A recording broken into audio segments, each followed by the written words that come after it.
አስማረ መኮንን ባላለው የወንበርማ ወረዳ ብልጽግና ፓርቲ ቅርንጫፍ ጽህፈት ቤት ኃላፊ ነኝ።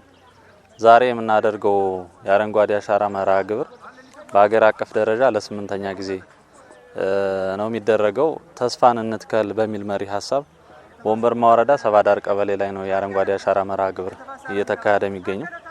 የአረንጓዴ አሻራ መርሃ ግብር እንግዲህ ፓርቲያችን ብልጽግና ከተመሰረተበት ጊዜ ጀምሮ ያለውን ነባራዊ ሁኔታ ተረድቶና የአረንጓዴ አሻራ መርሃ ግብር ለሀገር ያለውን አስተዋጽኦና መጻኢ የኢትዮጵያ ዕጣ ፈንታም ጭምር ወሳኝ እንደሆነ ለማህበረሰቡ በማስገንዘብ ፓርቲያችን ደግሞ በሳቤ ደረጃም ጭምር በመያዝ ወደ ተግባር የገባበትና ዛሬ ማህበረሰባችን ወረዳችን የወረዳችን ህዝብ እንደ ባህልም ጭምር በመቁጠር ማለት ነው በወል መሬቶች በመንግስት መሬቶችና በግለሰብ መሬቶችም ጭምር እየተተከለ ያለበት ሁኔታ ነው ያለ።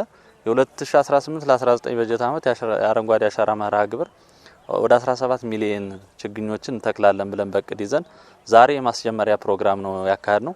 የማስጀመሪያ ፕሮግራሙን እንግዲህ ስናካሄድ የቀበሌው ማህበረሰብ አርሶ አደሮች የጠቅላላ ወረዳችን ውስጥ የሚገኙ የመንግስት ሰራተኞችንና የፖለቲካ አመራሩን በማሳተፍ ነው ይሄንን ፕሮግራም እያካሄድን ያለነው። መትከል ብቻ ግብ አይደለም። ከተተከሉ በኋላ የተተከሉ እጽዋቶች መንከባከብ ያስፈልጋል። በዚህ መርሃ ግብርም ጭምር ነሐሴ 7 ቀን ሐምሌ 7 ቀን ማለት ነው ይኮተኮታሉ እነዚህ ችግኞች ማለት ነው።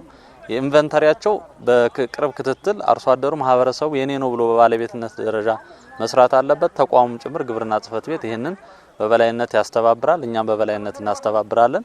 ቀጣይ እነዚህ ችግኞች ለምልመውና ጸድቀውም ጭምር ለማህበረሰቡ እስትንፋስና ተስፋም ጭምር እንዲሆኑ ታቅዶ እየተሰራ ነው የሚገኘው።